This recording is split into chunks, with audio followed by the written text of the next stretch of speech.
औज़ुबिल्लाहि मिनश्शैतानिर्रजीम बिस्मिल्लाहिर्रहमानिर्रहीम। अस्सलाम वालेकुम क्लास, उम्मीद है कि आप सब खैरियत से होंगे। लास्ट टाइम बच्चे हमने रेस्पिरेशन स्टार्ट किया था, तो लास्ट हमारा लेक्चर सिर्फ इंट्रोडक्टरी लेक्चर था रेस्पिरेशन के अकॉर्डिंग के बारे में। आज हम बच्चे उसके अंदर हमने जिक्र भी किया था ग्लाइकोलाइसिस, इसको शुरू करेंगे। ग्लाइकोलाइसिस के बारे में आज हम पढ़ने जा रहे हैं और इम्पोर्टेंट टॉपिक है बच्चे। Now let's start. What is glycolysis? Glycolysis दो ग्रीक वर्ड से निकला है। ग्लाइकोस जिसका मतलब है स्वीट या शुगर या ग्लूकोज भी कह सकते हैं, जबकि लाइसिस का मतलब ब्रेकडाउन है, स्प्लिटिंग है। यानी ग्लाइकोलाइसिस ये का वर्ड ग्रीक वर्ड से निकला है। ग्लाइकस मीन शुगर या स्वीट या ग्लूकोज, और लाइसिस मीन ब्रेकडाउन, स्प्लिटिंग। तो प्रॉपर डेफिनेशन ग्लाइकोलाइसिस की क्या बनती है भला? Glycolysis is the sequence of enzyme catalyzed reactions that converts glucose into pyruvate with simultaneous production of ATP। अगर हम ग्लाइकोलाइसिस की बात करें, इसकी डेफिनेशन की, तो ये एक एंजाइम कैटालाइज रिएक्शन की एक सीक्वेंस है जिसमें जो ग्लूकोज 6 कार्बन होता है उसको कन्वर्ट कर दिया जाता है पायरुवेट में, जो कि 3 कार्बन होता है। और इसके साथ साथ एटीपी जो है वो भी प्रोड्यूस होती है with simultaneous production of ATP. This unique pathway occur aerobically as well as anaerobically and does not involve molecular oxygen। ये ऐसा यूनिक पाथवे है ग्लाइकोलाइसिस जो एरोबिकली यानी ऑक्सीजन की मौजूदगी में, एज वेल एज एनएरोबिकली या ऑक्सीजन की गैर मौजूदगी में भी हो सकता है। दिस मेजर पाथवे यानी ग्लाइकोलाइसिस पाथवे की बात करें, glucose metabolism occur in the cytosol of all cells. Cytosol के अंदर ये प्रोसेस हो रहा है। साइटोसोल बच्चे हम सॉल्युबल पार्ट ऑफ साइटोप्लाज्म को कहते हैं, जो ऑर्गेनल्स के बगैर होता है। इन एरोबिक ऑर्गेनिजम्स, जो ऑर्गेनिज्म जिनको ऑक्सीजन चाहिए जिंदा रहने के लिए, glycolysis is prelude to citric acid cycle and electron transport chain. तो एरोबिक ऑर्गेनिजम्स जो हैं उनमें जो ग्लाइकोलाइसिस है ना, ये सिट्रिक एसिड से, और सिट्रिक एसिड साइकिल यानी अगर आप क्रब साइकिल अगर उसको कहें तो, और इलेक्ट्रॉन ट्रांसपोर्ट यानी ईटीसी का मतलब इलेक्ट्रॉन ट्रांसपोर्ट चेन, उससे ये पहले का जो इवेंट है ये है ग्लाइकोलाइसिस जो है। तो ग्लाइकोलाइसिस के फेजेस कितने हैं बच्चे? There are 2 phases of glycolysis। Number 1 preparatory phase, number 2 pay of phase. अगर आपको कोई सवाल आ जाए कि right detail note on various phases of glycolysis, बच्चे 2 फेज हैं, प्रीपरेटरी फेज है और पे ऑफ फेज है। अगर इनमें फ़र्क भी आ जाए तो यहाँ पे यानी जिस तरह एक डिफरेंस की फॉर्म में आपको यहाँ पे शो किया गया है। अगर हम प्रीपरेटरी फेज की बात करें, it consist first 5 steps. Total बच्चे ग्लाइकोलाइसिस के 10 स्टेप्स होते हैं। मरूजी के पॉइंट ऑफ व्यू से 5 स्टेप्स जो हैं वो प्रीपरेटरी के हिस्से में आते हैं और अगले 5 जो हैं वो पे ऑफ फेज में आते हैं। तो जो पहले 5 स्टेप्स हैं ग्लाइकोलाइसिस के, in which the glucose is enzymatically phosphorylated, इसमें क्या किया जाता है, एटीपी इन्वेस्ट की जाती है, एटीपी लगाई जाती है enzymatically to yield fructose 1,6 bisphosphate.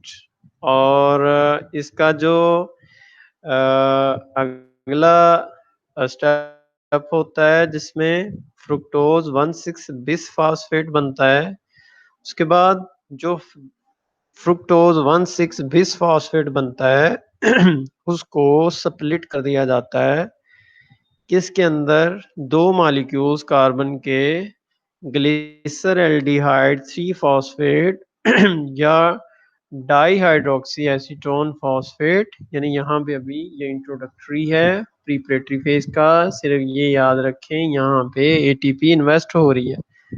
Thus the first phase result in cleavage of hexose chain। इसमें होता क्या है कि जो 6 कार्बन की चेन है उसको क्या करना है, क्लीव कर देना है यानी तोड़ देना है किसमें वाला, 3 कार्बन की चेन के अंदर। This cleavage require an investment of 2 ATP molecules. तो इसमें बच्चे 2 एटीपी मॉलिक्यूल जो हैं उनकी इन्वेस्टमेंट होती है किस मकसद के लिए, to activate the glucose molecule and prepare it for the cleavage into 3 carbon compound जिसको पायरुवेट 3 कार्बन कंपाउंड के अंदर इसको बाद में क्लीव किया जाता है। यानी प्रीपरेटरी फेज में क्या होता है, इन्वेस्ट किया जाता है कि इनको 2 एटीपी मॉलिक्यूल्स को किस मकसद के लिए, to activate the glucose small molecule and prepare it for its cleavage. और जो पे ऑफ फेज है बच्चे उसका अगर हम कंपैरिजन करें इसके साथ, this phase consist the last 5 reaction of glycolysis. यानी ये अगले जो ग्लाइकोलाइसिस के 5 रिएक्शंस हैं तो वो इसमें आते हैं। This phase mark the release of ATP. वहां पे एटीपी इन्वेस्ट होती थी, इस्तेमाल होती थी, यहाँ पे रिलीज होगी during conversion of glyceraldehyde 3 phosphate जो कि यहाँ पे बना था टू 2 मोल्स ऑफ पायरुवेट जो कि एंड प्रोडक्ट है किसका, ग्लाइकोलाइसिस का। Here 4 molecules of ADP are phosphorylated। यानी 4 मॉलिक्यूल जो है मरूजी के पॉइंट ऑफ व्यू से ADP के उसकी फास्फोरिलेशन होती है यानी उसमें फास्फोरस शामिल किया जाता है जिसको किसमें कन्वर्ट कर दिया जाता है, ATP में। Although 4 molecules of ATP are formed, overall अगर हम देखें तो 4 मॉलिक्यूल जो है ना ATP के बनते हैं, वो सिर्फ 2 मॉलिक्यूल्स हैं एटीपी के किसके नतीजे में, पर मोल ऑफ ग्लूकोज ऑक्सीडाइज। तो वो 2 क्यों है, बनते तो 4 हैं, असल में 2 एटीपी मॉलिक्यूल जो है ना, यहाँ पे अगर आप लास्ट स्टेप में प्रिपरेटरी फेज में देखें तो 2 एटीपी जो है ना उनको क्या कर दिया जाता है, इन्वेस्ट किया जाता है। तो नेट जो है वो क्या किया जाता है, नेट हासिल है जो इन्वेस्ट किए हैं, यानी आपने इन्वेस्टमेंट क्या किया, आपको मुनाफा क्या हुआ, तो उसका माइनस करने के बाद जो आपको प्रॉफिट हुई वो 2 एटीपी है एक फेज के अंदर। यानी एक फेज के अंदर एक ग्लूकोज के मॉलिक्यूल के नतीजे में हमारे पास 2 एटीपी बनते हैं ग्लाइकोलाइसिस में। यहाँ पे प्रीपरेटरी फेज का ओवरऑल स्केच आपको जो है वो दिखाया गया है। तो आप देख सकते हैं कि इसके 5 स्टेप्स हैं, ग्लूकोज ये पहले ही स्टेप पे एटीपी इन्वेस्ट हो रही है और तीसरे स्टेप पे भी एटीपी इन्वेस्ट हो रही है। बच्चे मरूजी के पॉइंट ऑफ व्यू से आपने याद रखना है कि किस किस स्टेप पे एटीपी इन्वेस्ट हो रही है। और ये देखें 5 टोटल स्टेप्स हैं इसके कि ग्लूकोज उसको ग्लूकोज 6 फॉस्फेट में कन्वर्ट किया जाता है, यानी छठी पोजीशन पे फॉस्फेट लगा दिया जाता है ये ग्लूकोज, और ये उसकी छठी पोजीशन, ये ग्लूकोज का मॉलिक्यूल भी बना हुआ है। चूंकि बच्चे आपका ये मेजर है तो आपने इनके फार्मूलाज भी याद रखने हैं। उसके बाद ग्लूकोज 6 फॉस्फेट को एक एंजाइम है फास्फोहेक्सोकाइनेज आइसोमेरेज, यानी यहाँ पे पांचों एंजाइम के नाम भी लिखे हैं, हम स्टेप बाय स्टेप भी इनका जिक्र करेंगे। तो उसको ग्लूकोज 6 फॉस्फेट को फ्रुक्टोज 6 फॉस्फेट में कन्वर्ट कर दिया जाता है, फिर एटीपी लगाई जाती है और फ्रुक्टोज की पहली और छठी पोजीशन पे तो ऑलरेडी फॉस्फोरस ही मौजूद होता है, लेकिन पहली पे दोबारा लगाया जाता है। इसी तरह फिर क्या किया जाता है, ग्लिसरॉल्डिहाइड 3 फॉस्फेट बन रहा है और डाइहाइड्रोक्सी एसीटोन फॉस्फेट भी बन रहा है। तो ये तो प्रीपरेटरी फेज है। इसमें लिखा है phosphorylation of glucose and its conversion to glyceraldehyde 3 phosphate, ये इसका हासिल है ग्लिसरॉल्डिहाइड 3 फॉस्फेट। यानी अगर आपसे पूछा जाए कि प्रीपरेटरी फेज का एंड प्रोडक्ट क्या है तो वो है ग्लिसरॉल्डिहाइड 3 फॉस्फेट और डाइहाइड्रोक्सी एसीटोन फॉस्फेट है। तो ये तो प्रीपरेटरी फेज था। नंबर 2 पे ये देखें बच्चे, हमारे पास पे ऑफ फेज है, ये आप देख सकते हैं यहाँ पे लिखा हुआ है। तो oxidative conversion of glyceraldehyde 3 phosphate to pyruvate and the coupled formation of ATP and NADH। NADH क्या है, ये एक कोएंजाइम है, निकोटिनामाइड एडेनिन डाई न्यूक्लियोटाइड जो है ये वाला NADH आपको बनता हुआ नजर भी आ रहा है यहाँ पे। तो ये सारा जो है ये पे ऑफ यानी जिसमें मुनाफा होता है। तो इसमें भी ये सारे एंजाइम लिखे हुए हैं, इनका जिक्र भी हम अभी 1 बाय 1 स्टेप्स में करेंगे। तो ये दूसरा फेज है और इसमें भी 5 स्टेप्स आपको नजर आ रहे हैं, यानी छठा, सातवां, आठवां, नौवां, 10वां ये जो है। और एट द एंड इस पे ऑफ फेज का जो हमारे पास हासिल है वो है पायरुवेट। ओवरऑल पायरुवेट ही बनता है ग्लाइकोलाइसिस के नतीजे में। तो यहाँ पे अब इन सारे स्टेप्स की डिटेल है। प्रीपरेटरी फेज है, स्टेप 1 है फॉस्फोरिलेशन है। Glucose is phosphorylated by ATP to form sugar phosphate, यानी ग्लूकोज जो है ना उसकी फॉस्फोरिलेशन है। फॉस्फोरिलेशन का मतलब फॉस्फेट का शामिल होना। देखिए आप देख सकते हैं कि एटीपी जो है वो एडीपी में कन्वर्ट हो रही है, जो उसकी एक फॉस्फोरस है वो किसको दे दी जाती है, छठी पोजीशन पे जो ग्लूकोज की कार्बन है, और जिस एंजाइम की मदद से है उसको हेक्सोकाइनेज कहते हैं। तो this is an irreversible reaction, ये रिएक्शन इरिवर्सिबल है, यानी यक सिमत ही है, यानी इसकी एक ही सिमत है। And is catalysed by hexokinase, आपने इसकी मर्जी भी याद रखनी है। Thus the reaction can be represented as follow, यानी ये इसको रिप्रेजेंट करके दिखाया गया है यहाँ पे। उसके बाद हमारे पास दूसरा जो स्टेप है वो है आइसोमेराइजेशन। जैसे आइसोमर होते हैं, आप केमिस्ट्री में पढ़ते हैं कि आइसोमर हम किनको कहते हैं, जिनका केमिकल फार्मूला जो है वो सेम होता है लेकिन उनका स्ट्रक्चर फार्मूला जो है ना वो डिफरेंट होता है। तो आइसोमेराइजेशन जो है ना, आइसोमेरेज एंजाइम जो है यानी इनकी पोजीशन कार्बन वगैरह की वो चेंज करेगा। तो इट इज रिवर्सिबल रिएक्शन। तो ये बच्चे रिवर्सिबल है, ये याद रखना है, रिवर्सिबल रिएक्शन है। It is reversible rearrangement of chemical structure of carbonyl oxygen from carbon 1 to carbon 2। यानी फॉर्मूला के अंदर अगर आप देखें तो ये कार्बन 1 से ऑक्सीजन जो है वो कार्बन 2 पे शिफ्ट कर देती है, जब जिससे उसका स्ट्रक्चर ही चेंज हो जाता है। तो उससे जो है ना वो क्या बन जाती है, कीटोस शुगर बन जाती है, यानी कीटोन बन जाता है उसका फ्रॉम अल्डोज, एल्डिहाइड से। ठीक है बच्चे, कीटोन शुगर और एल्डिहाइड शुगर, इनके बारे में आपको थोड़ा बहुत आइडिया होगा, पहले आपने पढ़ा होगा।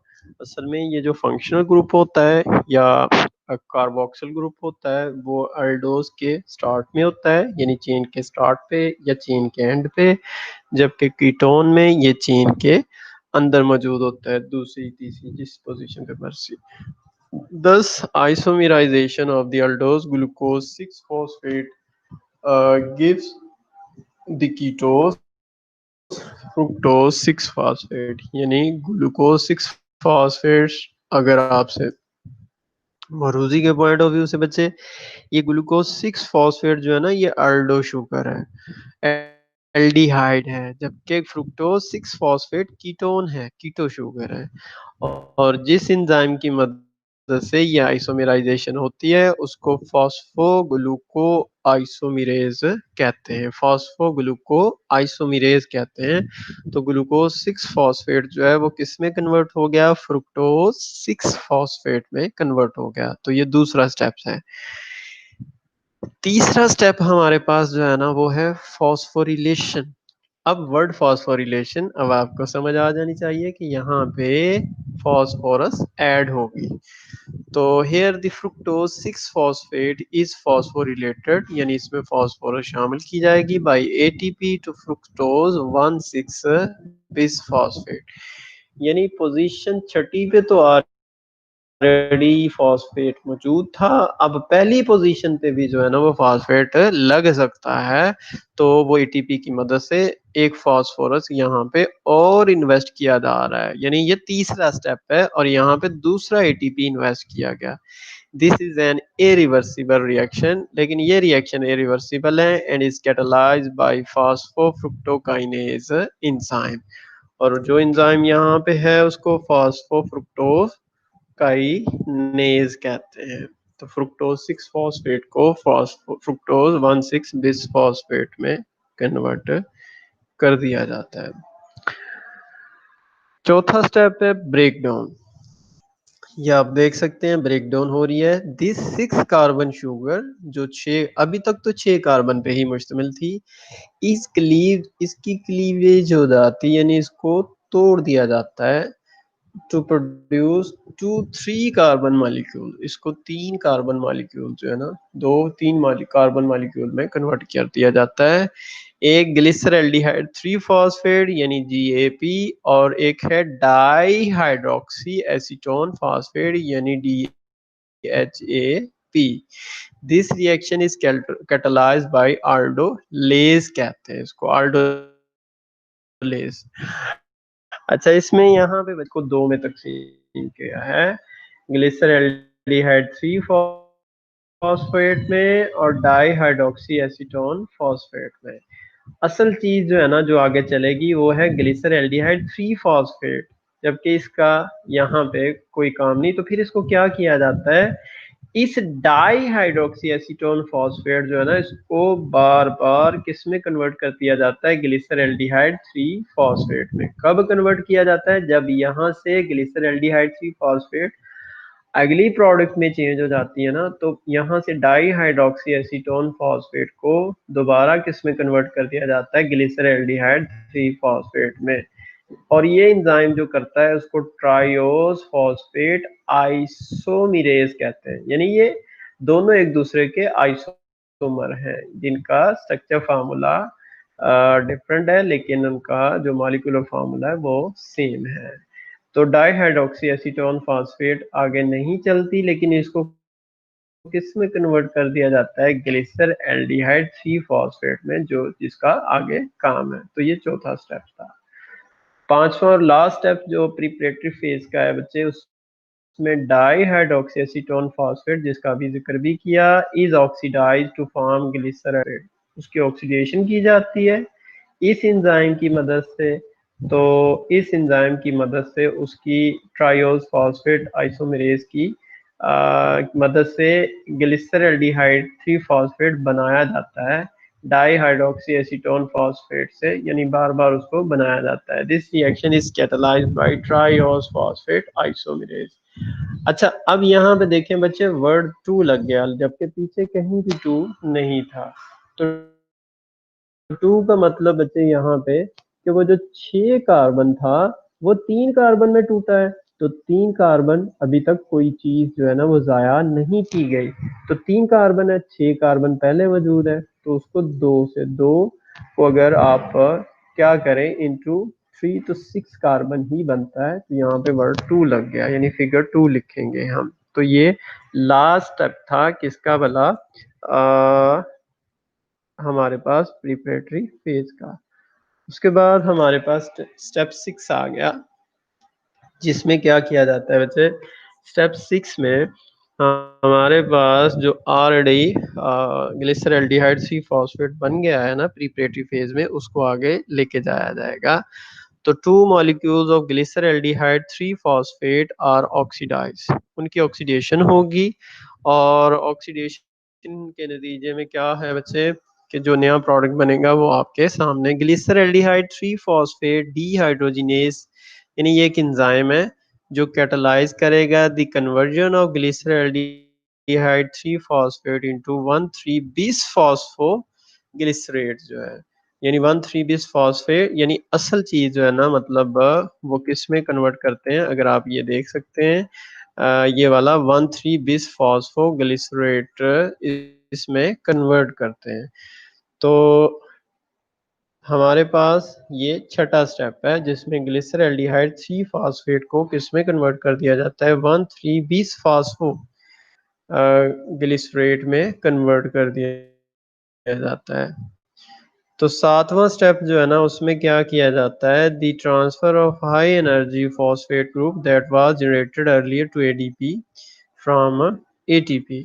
क्या किया जा रहा है ये देखें बच्चे, दो एडीपी जो है वो 1,3 बिस फॉस्फो से, यानी दो 1,3 बिस फॉस्फो से दो फॉस्फोरस लिए जा रहे हैं और दो एडीपी के साथ मिला के उनको किस में कन्वर्ट कर दिया जाता है, 2 एटीपी में।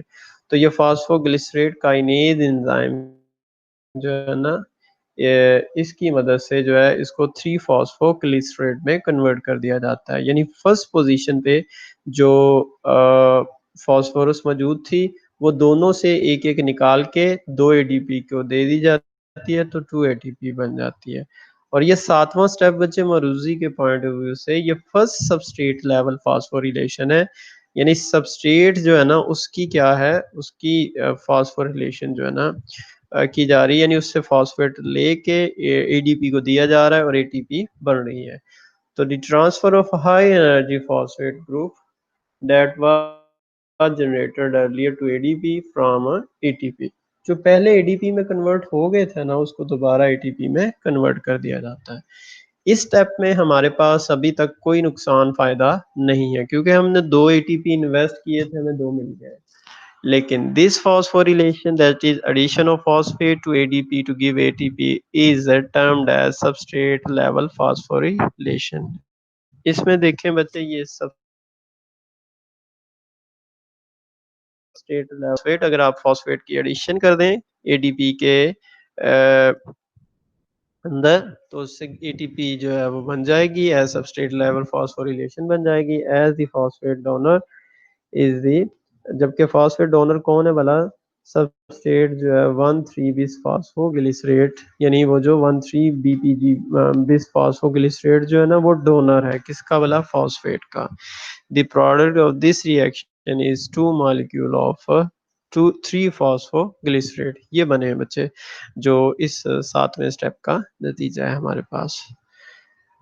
तो उसके बाद आठवां स्टेप है बच्चे, the remaining phosphate ester linking in 3 phosphoglycerate. वो जो 3 फॉस्फो ये हमारे पास जो प्रोडक्ट बनी है इसको आगे लेके चलना है, दो मॉलिक्यूल इसके 3 फॉस्फोग्लिसरेट, इसको फॉस्फोग्लिसरेट म्यूटेज एंजाइम की मदद से हमने क्या करना है, हमने तो नहीं बल्कि सेल ने करना है कि वो फॉस्फेट की पोजीशन 2 से 3 से 2 पे ले आनी है। ठीक है, द रिमेनिंग, अगर हम इसकी थ्योरी को पढ़ें, the remaining phosphate ester linkage in 3 phosphoglycerate is moved from carbon 3 to carbon 2, यानी 3 से 2 पे आ जाएगा because of relatively low free energy of hydrolysis. तो लो फ्री एनर्जी है हाइड्रोलाइसिस की टू फॉर्म टू फास्फोग्लिसरेट। तो ये लो एनर्जी था तो इससे हाई एनर्जी जो है वो बना दिया। उसके बाद हाँ, टू फास्फोग्लिसरेट जो है ना इसकी डिहाइड्रेशन होगी। This is second reaction in glycolysis where a high energy phosphate compound is form. तो हाई एनर्जी फॉस्फेट कंपाउंड जो है ना वो बनता है। The two phosphoglycerate is dehydrated by the action of enolase, यानी एक एंजाइम है टू फॉस्फोइनोल पायरुवेट, यानी ईपी भी कहते हैं इसको। तो अब देखें ये टू फॉस्फोग्लिसरेट जो थी ना इसके अंदर वाटर निकाल दिया गया, यानी इसकी क्या कर दी गई है, इसकी डिहाइड्रेशन कर दी गई है। दी टू फॉस्फोग्लिसरेट इज डिहाइड्रेटेड, यानी इसमें से पानी निकल गया। और इस रिएक्शन में यानी जब इसमें से H2O निकल गया तो ये किस में कन्वर्ट हो गया, phosphoenolpyruvate. This is reversible reaction. तो ये भी रिवर्सिबल रिएक्शन है इनोलेज एंजाइम की वजह से। उसके बाद टेंथ और लास्ट स्टेप है transfer of phosphate from phosphoenolpyruvate to ADP. This last step is the irreversible transfer of high energy phosphoryl group, यानी फॉस्फेट ग्रुप जो है from phosphoenolpyruvate to ADP, दो एडीपी के साथ। This reaction is catalysed by pyruvate kinase, इस enzyme का नाम है। This is second substrate level phosphorylation. ये सेकंड स्टेप है जहाँ पे फास्फोरिलेशन हो रही है सबस्ट्रेट लेवल पे in glycolysis which yield ATP. Two pyruvate molecule जो है इसमें बनते हैं, जो कि हमारे पास लास्ट स्टेप है और यही हमारी रिक्वायरमेंट है ग्लाइकोलाइसिस की। तो दो एडीपी से दो एटीपी बनते हैं, यहाँ पे लिखा है सेकंड सबस्ट्रेट लेवल फास्फोरिलेशन है। तो अब अगर देखें बच्चे यहाँ पे ओवरऑल एक टेबल बनाया है इस सारे की समरी का कि कहाँ कहाँ पे एनर्जी जो है इन्वेस्ट हो रही है और कहाँ कहाँ पे एनर्जी जो है ना वो हासिल हो रही है। एनर्जी यील्ड इन ग्लाइकोलाइसिस बच्चे मरूजी के पॉइंट ऑफ व्यू से स्टेप नंबर 1 पे ग्लूकोज से ग्लूकोज 6 फॉस्फेट है ना तो कंजप्शन हो रही है एटीपी की, गेनिंग कुछ नहीं है। तीसरे स्टेप पे भी एटीपी लग रही है जिसमें फ्रुक्टोज 6 फॉस्फेट को फ्रुक्टोज 1,6 बिस फॉस्फेट में कन्वर्ट किया जाता है। जबकि सातवें स्टेप में दो एडीपी से दो एटीपी बनते हुए नजर आ रहे हैं, यानी दो बने हमारे पास। और इसी तरह 10वें स्टेप पे भी मरूजी के पॉइंट ऑफ व्यू से हमारे पास दो एटीपी गेन हो रहे हैं। यहाँ पे हमने इन्वेस्ट कितने किए यानी कंज्यूम कितने किए, दो, और हासिल कितने हुए, चार। और नेट गेन कितना हुआ यानी हमें प्रॉफिट सिर्फ कितना हुआ, दो एटीपी का प्रॉफिट हुआ। यानी ये कि 100% हमें जो है ना प्रॉफिट हो गए 100%। यानी जितने हमने एटीपी लगाए उतने ही हमें हासिल हो गए। तो बच्चे उम्मीद करते हैं कि इंशाल्लाह ये आपको समझ आ गई होगी। तो अल्लाह आपका हामी नासर हो। इंशाल्लाह नेक्स्ट लेक्चर में हम शुरू करेंगे किसको वाला, हम क्रब साइकिल को स्टार्ट करेंगे। यहाँ पे हम पायरुवेट को लेके आगे चलेंगे। तो आज के लिए इतना ही बच्चे, अल्लाह।